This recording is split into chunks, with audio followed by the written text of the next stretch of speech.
Alrighty, folks, today I've got something special, and this came in the mail. This is the Fujifilm X-E5, everybody.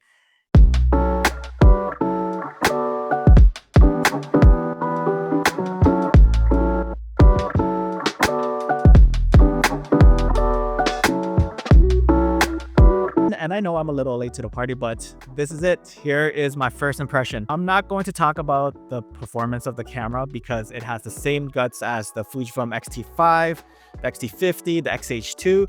So if you want to hear about the performance of this camera, just watch my other review videos out there. I'll leave the links in the description below for you guys to check out. And I just want to talk about the build and the way this camera is designed.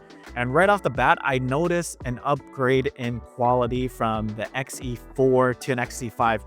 I remember the X-E5 being a little bit plasticky, a little bit hollow, but I think with the X-E5, because of this top plate right here, it feels like a super premium camera.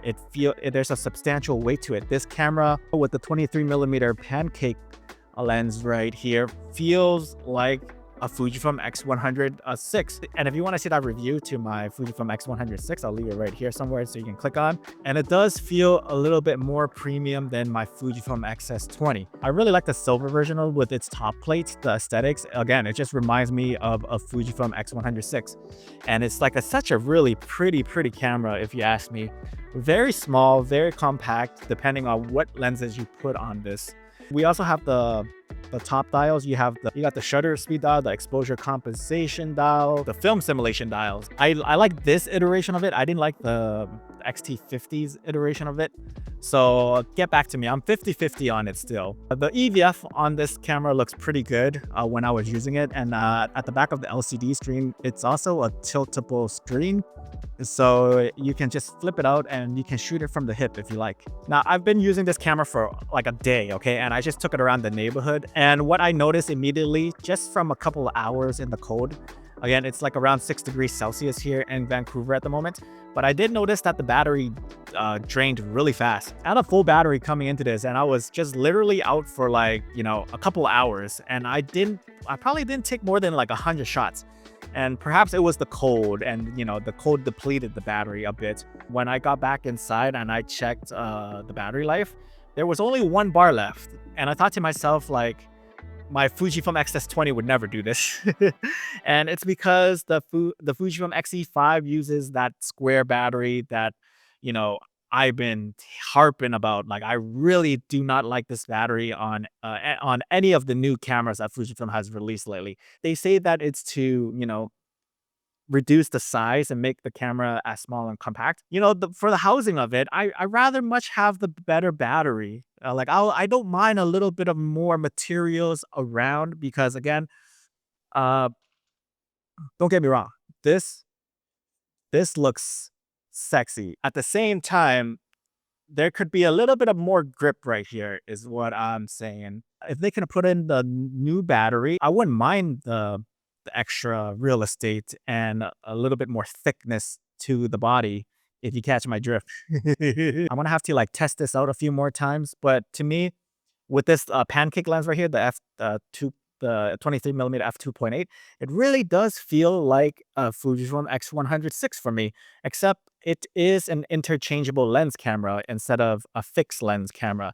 So this could be interesting for the folks who would like that flexibility. This camera is a really pretty camera. Like, I felt like really cool with this camera. It almost felt like I was like one of those, freaking cool kids again, the freaking cool kids with like their freaking mustache and their freaking beanies and their freaking hats and their freaking Fujifilm cameras.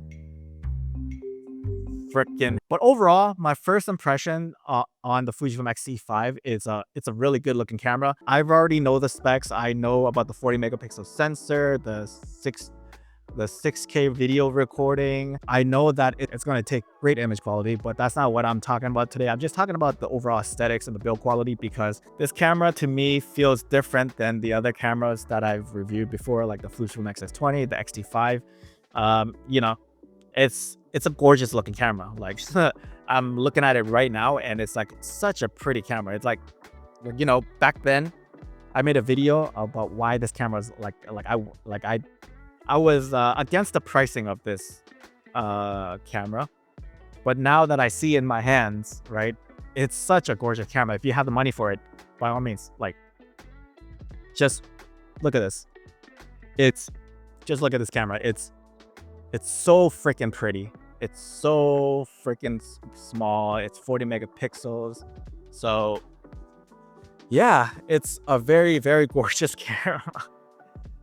I think this is gonna be one of those cameras that if you care about how your camera looks, the aesthetics of it, and you don't mind paying the premium price tag, the internals is just like the Fujifilm X-T5, the XH2, the X-T50.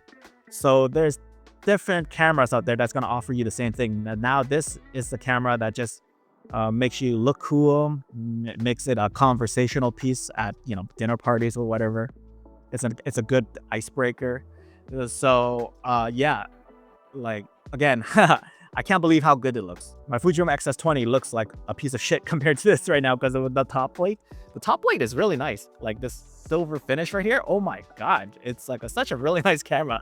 But yeah, let me know your thoughts. I'm going to spend some more time with it to give you guys a proper review on it. So if you guys are interested in that, make sure to hit that subscribe button for when that video comes out. And if you are interested in this camera, I'll leave the links down in the description below as well. And let me know your thoughts. Do you guys have the Fujifilm X-E5 now? It's been months. I would like to hear your thoughts. Let's have a chat in the comment section. And that is it for me, guys. Thanks so much.